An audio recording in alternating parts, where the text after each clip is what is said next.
Bonjour à tous, nous poursuivons avec le deuxième Pérec de Masechet Péa, à la première Mishnah, Pérec Bet, Mishnah Aleph. Après avoir vu que nous devons donc laisser une partie de notre champ lorsqu'on le moissonne, une partie qui sera réservée aux pauvres, la Mishnah va nous enseigner, lorsque un homme a 2 champs, doit-il donner une PA pour les 2 champs ou une PA par champ? Ou lorsque le même champ est divisé par une rivière, un fleuve ou autre chose, est-ce que ceci divise le champ en 2? Il faudra laisser 2 PA ou une seule PA. Ça, c'est ce que nous allons voir tout de suite dans notre Mishnah. La Mishnah nous dit « Ve'elu mafsikim la PA ». Voici ce qui fait une séparation pour la PA entre un champ et un autre, c'est-à-dire ce qu'on va par cela considérer comme 2 champs. Et donc on devra laisser, si c'est 2 champs, une PA pour chaque champ. Et lorsque, bien sûr, on a coupé toute la récolte sans avoir laissé de PA, on devra ensuite prendre la PA, même une fois toute la récolte coupée, on devra laisser une partie pour les pauvres.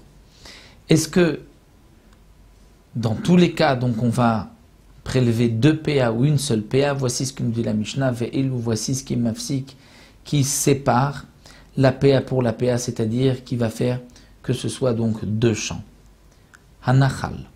Hanachal, un fleuve. S'il y a un fleuve qui passe dans un champ, ce fleuve divise le champ en 2 et il faudra donc prélever 2 PA. Ashlulit. Shlulit, c'est une petite rivière.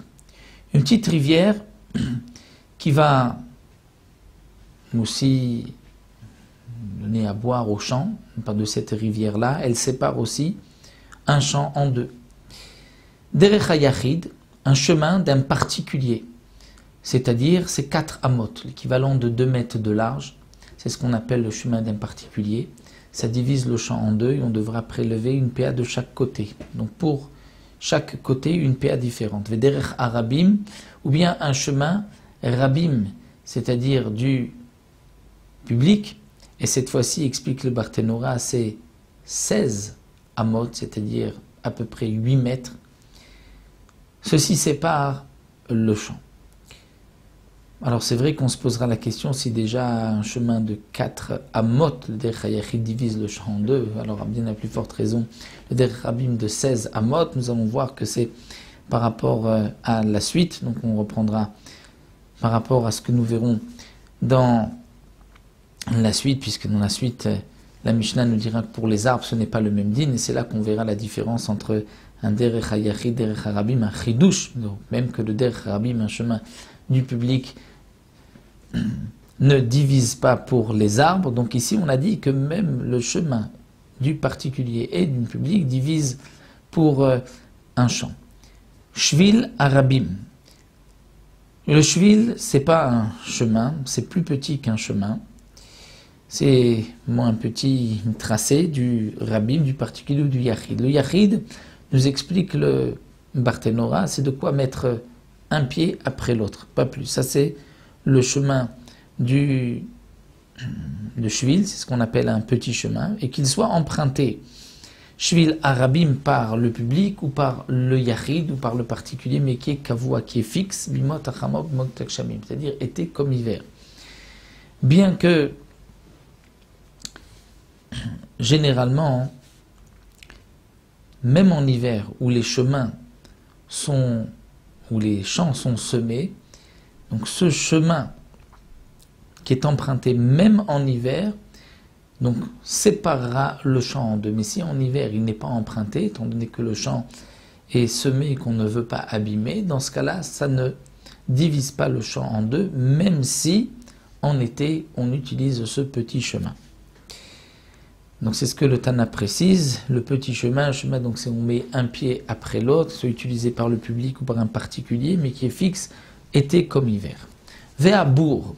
Abour, c'est un champ qui n'est pas semé, c'est-à-dire nous avons une parcelle de terrain semée, une autre qui n'est pas semée, une autre qui est semée. Ce terrain au milieu, cette parcelle qui n'est pas semée, va séparer les deux champs. Il faudra prélever donc 2 PA, une pour chaque champ. Ve'anir, anir, c'est un sillon.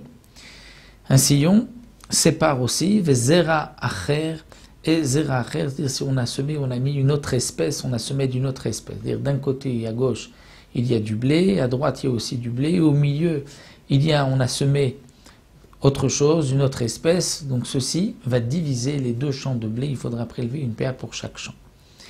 Va kotser la shacha, de même celui qui va kotser, qui va couper la shacha, c'est-à-dire pour donner à manger aux bêtes, avant que la récolte ne soit prête, lorsque c'est encore vert.